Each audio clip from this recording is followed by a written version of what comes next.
believe in the existence of ghosts? If not, what makes you so sure? And if you do believe, what makes you so convinced?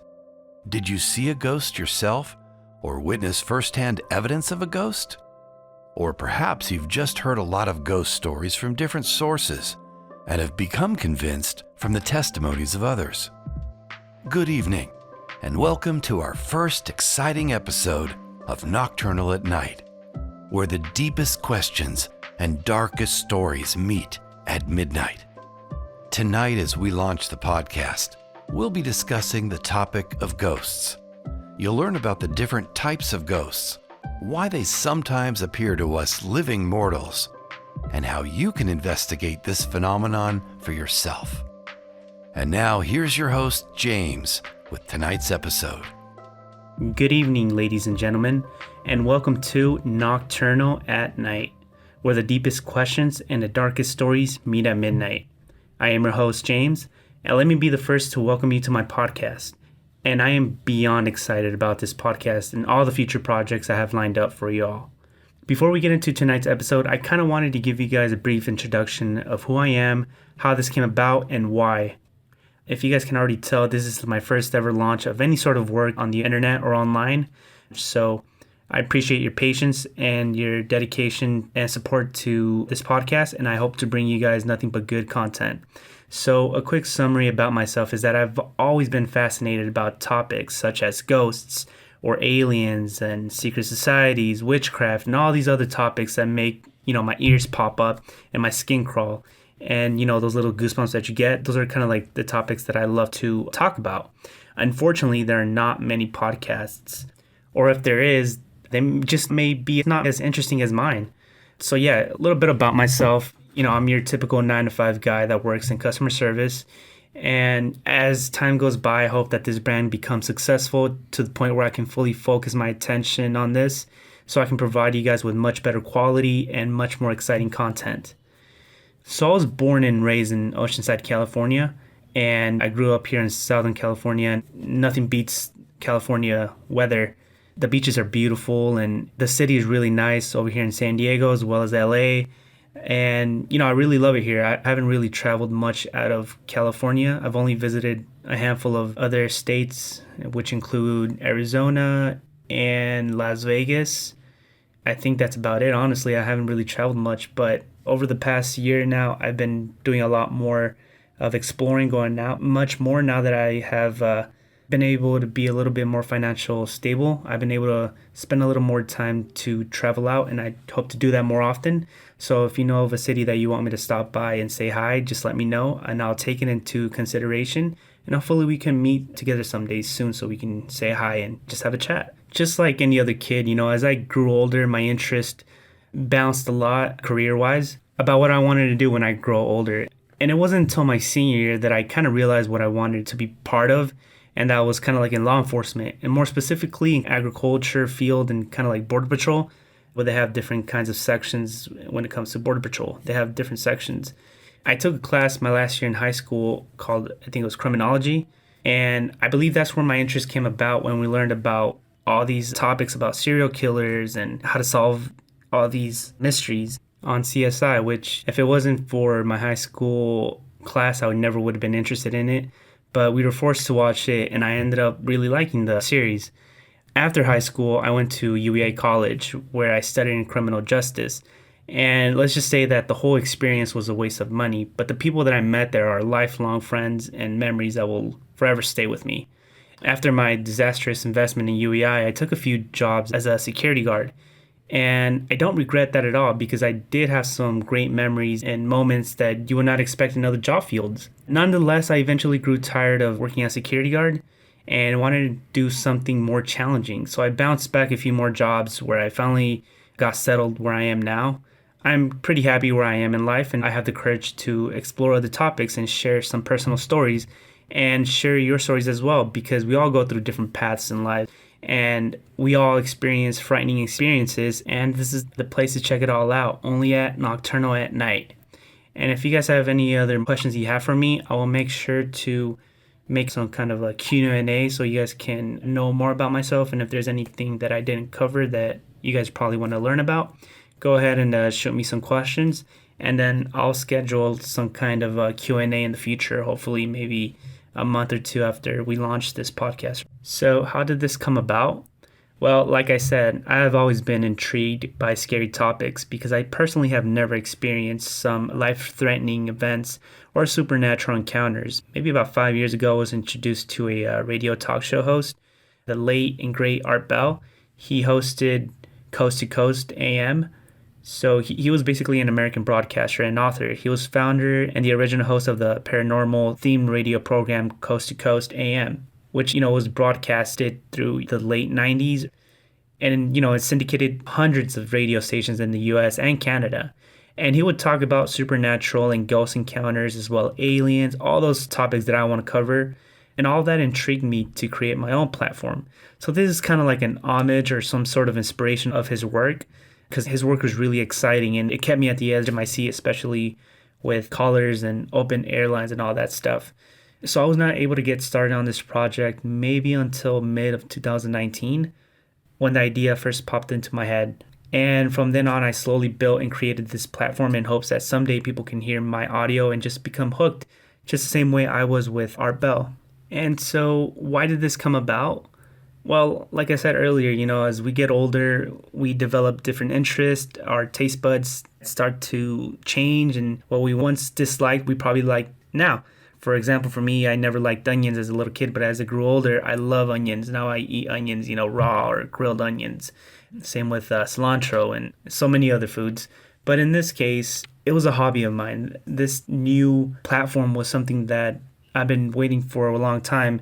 And if you were to ask me 10 years ago if I would be interested in doing some kind of talk show or a podcast, I would probably, laugh at you and be like, I'll pass. But for me, Nocturnal at Night started as a hobby. I started first researching and I was listening to ghost stories online. I was reading stories. I was listening to ghost encounters and as well as shows as well.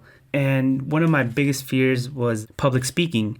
I remember in high school, I would sit all the way in the back just so I won't get called on. Now, at 26 years old, I no longer have that fear, but the only fear I have now is speaking on the mic and sharing my thoughts to the world. Now that's a whole kind of new fear. I'll eventually get used to it. Until then, I hope that you guys can bear with me, and I hope you guys can stick around for the long run. I have a bunch of other ideas and guests that I eventually want to do soon, but this is only possible if you guys believe in me and provide me with the amount of support that you guys have. After all, this is not possible without your help. So I really appreciate you guys. So a like, a comment, and a subscribe goes a very long way. So now that we've covered everything about me, let's get into today's topic, which is ghost encounters. The funny thing about ghosts is that it's kind of like God. Some people believe in God and some people don't. It's the same thing with ghosts.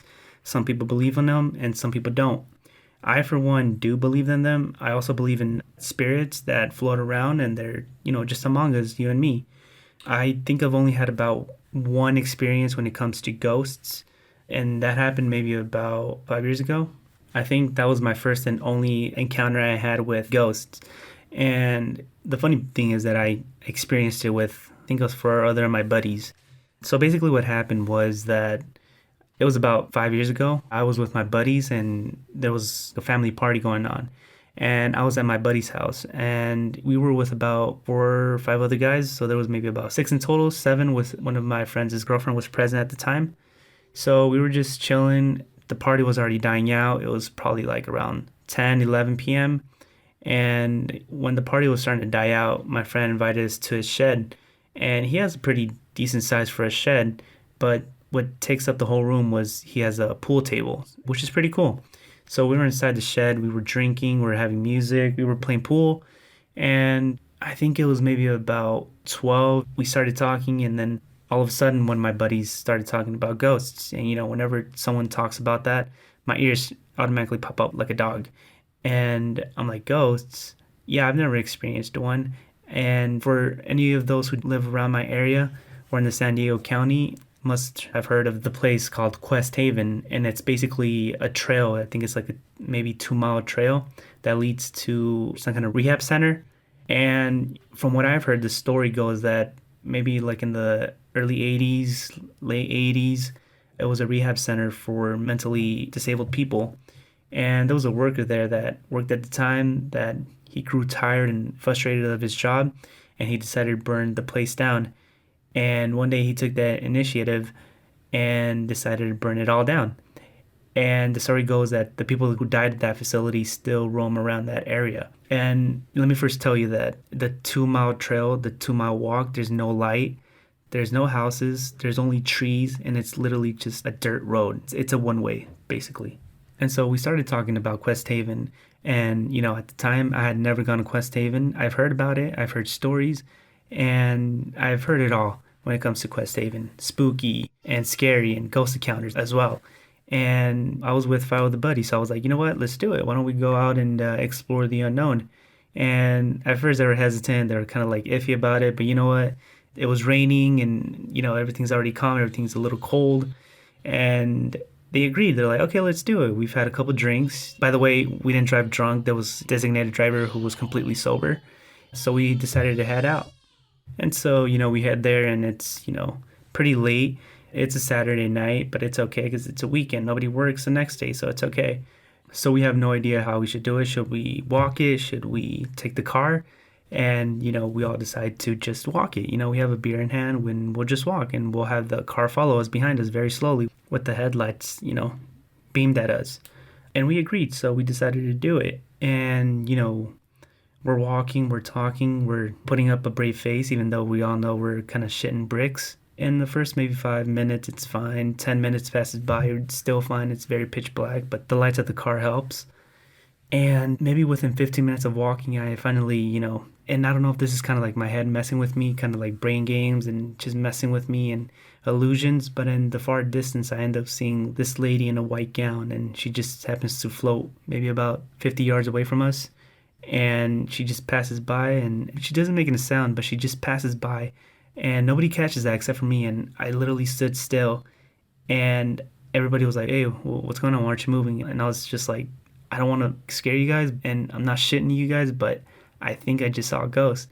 And as soon as I said that, everybody was like, okay, F that. We're getting in the car. So as soon as I said that, everyone gets in the car and, rushes in. We get all smushed because we're like in one car. I think it's a BMW. And so there's like maybe 5 of us, or so some of us are even lapping it. And we decided, okay, well, you know what? We're already here. Let's just drive up there and then, see what's up. And we do. And, it turns out nothing much happens. We arrive at the gate and there's lights over there. The facility's still there, but they have security guards. So they wouldn't allow you to go in even if you wanted to. So we just kind of stood there for a bit. And we, once we decided, okay, well, this is fine. We ended up going back. And let me tell you, the dirt road that takes you there, it's really spooky. It's something that's really scary, and especially if it's late at night, of course, if it's 12 or 1 a.m. in the morning, of course, like it gets much more scarier than that. But, other than that, I've never experienced anything like that ever since. And even though I was at the edge of my seat, I was completely, just my heart started racing, my adrenaline started going up. But even though I was scared and didn't know what to do, I still really liked that kind of emotion and feeling of like, holy crap, like this is happening. I'm looking at ghosts. I'm seeing ghosts. But then again, like I said, it could just be my head messing with me. I'm not sure. But this is something I definitely would like to do something again in the future. So I don't know, maybe I'll do something like that in the future. So stay tuned for something like that. So let's get back to the topic. So we all know what ghosts are, or at least have some kind of a concept of what they are. Most people don't know this, but there are several kinds of ghosts/spirits. And the most common type of ghosts are like the interactive personalities. And yeah, they do have personalities. And is usually, spotting a deceased person, a dead person, someone a family member, or perhaps even a historical figure like Abraham Lincoln, or a celebrity, someone that has passed away, but somehow you're able to see them. These ghosts can be friendly or not, but they often show themselves to others in a variety of ways. They can become visible, they can speak or make noises, they can even touch you or even emit an odor like perfume or cigar smoke, etc., to let you know that they're there. So if you have kind of like a family member who passed away and he was a smoker, you'll be able to smell his odor of that cigar smell. Or if you had a family member that wore a special perfume that, you're able to picture his face, I'm sure something like that also happens. Experts say that this type of ghosts retains its former personality of when they were alive and can feel emotions. And often they're visiting you to comfort you or let you know something's going on, something important. So if you happen to see a lost loved one, chances are they're there because they feel you or they want you or need to see them. Then you have ectoplasm or ectomists. Have you ever seen a mist or a fog that almost looks like it's swirling? If so, you may be witnessing what paranormal investigators call ectomist or ghostly mist. This vaporous cloud usually appears several feet off the ground and can move swiftly or simply stay still, almost like it's orbiting. In most cases, these orbits are pretty harmless and they only appear for a few certain amount of seconds. They normally don't do anything, they normally can't see, speak, or hear, but they're just kind of like a swirl, kind of like a spirit that's there. Have you ever seen the movie Poltergeist? Well, I'm sure you have a pretty good idea what this one's about. So the next one that you have are poltergeist kind of spirits and ghosts.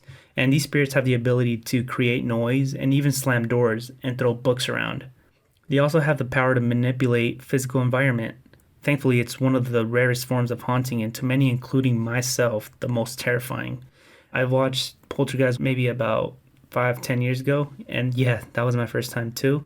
And I can't imagine how many people got freaked out at the time when this movie got released, because from what I know, I think this was released in the 80s, I want to say. The effects and the plot of that movie was pretty crazy and gnarly. And come to find out, it's possible for some spirits to possess this kind of power and abilities. So if you ever are around and have ghosts and spirits that can do this, I'd pray for you, because these can actually hurt you, and in most cases can probably make you reconsider about, your life. So next you have orbs. So have you ever taken a picture or a selfie, and when you glance at the photo, some strange kind of blob or glare appears to ruin your selfie? Well, many people speculate that these orbs are souls or even humans or even animals that has died and is traveling around from one place to another. If you're lucky enough to capture an orb on video, you'll be amazed by how fast they can move. And photographs are usually white but can be blue as well. And I think this is another one common that you've probably seen on the internet when you search up spirit orbs or ghost orbs, and you'll be able to see kind of like photos, and you can see in the background like a white cloud or blob. You'll be able to tell that those are kind of like orbs. And it usually represents family or someone deceased that knows you and, just traveling around. And then finally, you have funnel ghosts, most often spotted in homes or old historical buildings. The funnel ghost or vortex is frequently associated with a cold spot. They usually take on the shape of swirling funnel, and most paranormal experts believe they are loved ones returning for a visit, or even a former resident of the home, appearing as a wisp of light or a swirling spiral of light. They are often caught in photographs or on video. I think these are the most common ones that you'd probably see on like Ghost Adventures or any shows that involve ghosts. They go out and explore haunted houses or museums, and most cases they'll talk about feeling a cold presence or a cold hand or automatically feeling some kind of shivers, and that just means that those are spirits that are present. And most cases it just has to do with people who have lived there in the past who are just saying hi and welcome to visitors who are welcoming them to their home or building. All right, so now that we've talked about what kind of ghosts exist, do you still believe in ghosts? Have you ever had an experience? Or have you ever had an encounter with one? If not, lucky you. So what we'll be doing next is I'll be reading some of your guys' stories, and one of my favorite places to visit is Reddit, only because it's more genuine. It's you. Basically, you guys are writing the story, and for me, Reddit is a place that I like to go and read stories from. So we'll be listening to some of your guys' experiences. So I found a story, and this one comes from the username called Deli Can, and he talks about his experience with ghosts and how this has affected him. And I'll go ahead and read his story. And it goes, in my life I had a few weird things happen to me. This is one that affected me the most. One of maybe 4 or 5 things. At a young age I always thought ghosts were real and confirmed things to exist. When I was younger, maybe 8, I had a big family that stayed in the house with me. It was me, my mom, my grandma, 2 uncles, and an aunt. Things in our house were fairly normal until other family would come over. When other family was over, it sort of forced us all to hang out in the living room. The other family would include my other aunt, her husband, their 5 kids, my cousin, her 3 kids, and one of my aunt's adult kids, who had like 3 or 4 kids of their own. All of us in one space. And I do mean every time we did this, slightly weird stuff would happen. Dishes would rattle, cabinets would open and shut, light bulbs would flicker. Pretty troopy and standard stuff. I know. That's when the weirder stuff would happen. Nobody would freak out or think that it's weird. My grandma would go, "Sean, boy, if you don't stop messing with that light before you break it," or something like that, and it would stop. Sean was my uncle that died before I was born. Another time, the dishes were clattering around and my grandma said a different name that I don't remember, but the dishes kept going. One of my aunts says something along the lines of, "Ooh, it might be Ricky. Remember the time he got mad you made him stay home and he missed that some R&B/funk band concert?" So my grandma says his name and it stops. As I got older, I learned that ghosts weren't seen as real, so I started to chalk it up to just being some kind of weird joke or something. Also, as I got older, I started to have weird dreams, or really normal dreams. My dreams would normally be odd things, standard dream stuff. Every once in a while, my dream would just be something simple. I remember the first one. I'm at school, I'm talking to this kid I know, and then I suddenly duck, and he gets hit in the face with a dodgeball. A couple days later, I'm at school and I'm talking to the kid. Suddenly, I get this weird feeling in my gut, and I duck, and then wham! He gets hit with the dodgeball. I wasn't even thinking about the dream I had. The next one I had was a little more abstract. Lots of white curly fur, a pink collar. My vision is all bright and shiny for some reason. This was a few years later after the first time. The next day with my mom, we're driving from a doctor's appointment and she decides to stop by a friend's house, whose house lived close by. I sit in the car while they talk outside next to the car. My mom knocks window and told me to step out. Her friend goes inside and comes back out with the dog, some kind of poodle, white with fur. I know this part leans more towards some type of psychic stuff, so I'll rewind a few years. I'm 9. I'm hanging out with this kid at my house. My mom is in the kitchen with his mom, doing her hair. My mom was a hairdresser and did this woman's hair for years. So me and this kid knew each other. We're in the living room and decided to go in the kitchen with our moms. We get in the section of the house that can lead to the front door kitchen, or a hallway that leads to bedrooms. The kid freezes and looks down the hall. I turn my head to look down the hall and there's a literal floating sheet ghost, like an actual ghost type. It moves towards us and we both freak out and run to our moms and tell them. I know 100% sure that this wasn't someone breaking in just because. 1. How our house was built. 2. Never heard of any door closed. I had pretty much forgot most of this in detail until recently I was watching this YouTube channel, Fact Fiend, don't remember which video, and the guy mentioned a situation kind of like mine, with ghosts messing with stuff and all the memories came floating back. I don't have the dreams anymore, so whatever powers I had don't exist anymore. I'm 27 now and pretty much don't have any family anymore. All these things put together have given me an idea on how ghosts may actually work, but I'll save that for another post. So it kind of seems in your situation that your family is aware of deceased people and believe in what we talked about earlier about personality ghosts that can trigger some kind of memory to you guys and able to recognize, oh, that's that person, that's Ricky, that's Sean. So, in most cases, these are harmless and they just want to say hi, they want to welcome you, they want to comfort you. And these kinds of spirits are very harmless in most cases. So I'm surprised that they weren't scared. And it's almost a very a beautiful thing to know that they're, even after years pass by, that they're still thinking about them and they're still there at the present. As far as the part 2 of the story about the ghost encounter with actual sheets, that one's a little different from your previous encounter, the one I read. Yeah, I mean, if you would have given us a little bit more detail about it, I could have at least had a better understanding. But I think as a kid, that must have been traumatizing. And if I was in your position, I would probably be screaming. My heart probably would have exploded. As a kid, I was really such a scaredy cat, you should say.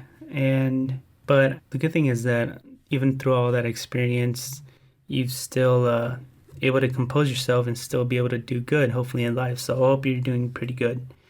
This next story comes from the username called Anthony G33, and his experience is a little different, and it's still nonetheless pretty terrifying, and I'll read it out to you. And it goes something like this. So I've told this story so many times, and my friends always just laugh it off and tell me I'm crazy. I'm about 9 years old at the time. I'm sleeping over at my best friend's house down in his basement. At some point in the middle of the night, I wake up to the sound of someone running down the stairs to the basement. I shoot straight up from the couch where we were sleeping on. My friend somehow remains asleep. When I look over to the stairs, I see a kid standing at the bottom of the stairs. I had just woken up, so I'm wiping my eyes, making sure my eyes aren't playing tricks on me. He's still there, so I ask, "Who's there?" I get no response. And now I'm horrified. He's just standing there at the bottom of the stairs. I think it may be my best friend's brother messing with us, but they look smaller, and I'm not so sure. I'm still very weary. After not receiving an answer, I ask angrily, "What do you want?" The little boy had stopped at the bottom of the stairs and not moved an inch. He looks me right in the eye and says, I'm here. I'm ready to give it my all." Very weird thing to say, I know. After hearing his voice and processing his weird response, I'm now 100% sure that this is not my friend's brother, and my friend's still sleeping on the other end of the couch.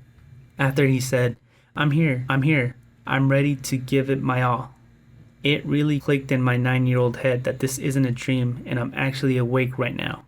My heart drops and I'm frozen with terror. I don't know what else to say to the kid at the bottom of the stairs, but I continue to look at him despite being absolutely frozen with fear. He stares right back at me, and after about 10 to 15 seconds, I ask him who he was again. He starts to give me a real sinister grin, and then he legitimately fades away right in front of my eyes.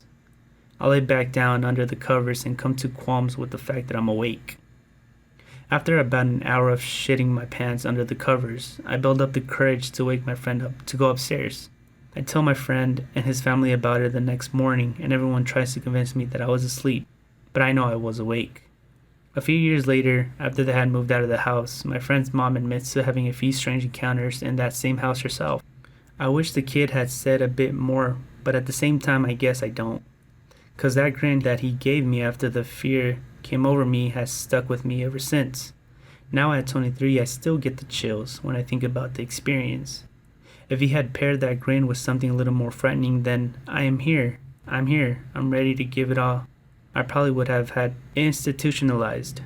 So, as I finish reading that story, I'm convinced that a lot of you guys are much braver than me, because if I was put in that situation, I would start screaming, I would run away, and I would do anything to get attention at the time. But it seems like you're a little bit calm, and it may seem just because you were tired, but you really stayed in that position and very calm and try to talk it out. And these kinds of ghosts or spirits that you were talking to must have been a past family member of that house that isn't at peace and was trying to tell you something. He might have had some kind of a terrible experience or might have had a very sad death for him to still be lurking around the house and trying to talk to you. I think these kinds of ghosts are pretty sad, and you just don't know what someone has gone through, and they're just trying to talk to you and give you a message. In most cases, we're just too scared to act or think. But, nevertheless, I think for a kid, you're pretty brave. So in most cases, we should respect the dead. I know I heard a story earlier about a famous rapper having his cemetery, his graveyard being vandalized. And I think that is the most disrespectful thing you can do to the dead. It's already dead. They're at peace. And just let them rest. And, some hooligans decide to vandalize the death of someone and his tombstone, and that's the worst thing that you can do in life, and I have no respect for people like that. So our last story comes from the username called life_extent_1844. In this story, he just basically talks about spirits having the ability to move or change physical environment, which we did speak about earlier, and these are more of like poltergeists, kind of like ghosts. And his story goes something like this. My mom grew up in Huntington, New York, in a haunted house. It was normal for her to hear people running in circles at night, and apparently they would even see the footprints in the carpet in the morning. One story my mom told me was about how when she was little she was playing in the backyard and found a wooden nail. She didn't think of it much, so she threw it over the fence and went on with her day. When my mom woke up the next morning, the same wooden nail she threw over the fence was on her nightstand. And that's basically the end of the story. So these kinds of ghosts/spirits have the ability to manipulate and change physical environment. And this kind of scenario looks like they were able to leave footprints behind and able to move physical stuff and place it back where it was. That's pretty scary, and I hope she moved out eventually. That story kind of reminds me of a YouTuber that I occasionally watch. I forgot his username on YouTube, but I'm sure if you were to type in something generic like security guard, ghost, graveyard, you'll probably be able to find him. And what I like about his channel is that it's very authentic, it's real. And what he does is he basically posts little clips, or sometimes he goes hunting in the wilderness or places where people claim to be haunted. And it's very authentic, it's very real. And it's just this solo guy who does this at night. And I think he has a lot of respect for doing that and not being scared. I would not be able to do it alone. But if you guys were able to check him out, and if you guys could, I'm sure that you guys would like it, because he just goes out and exploring during his shift at night. And I think he works at like graveyard locations and hospitals and hotels that have been haunted. And in most cases of his videos, you'll be able to hear or see things that are paranormal or supernatural. And I really enjoy his content because it's really good and it's very, very real.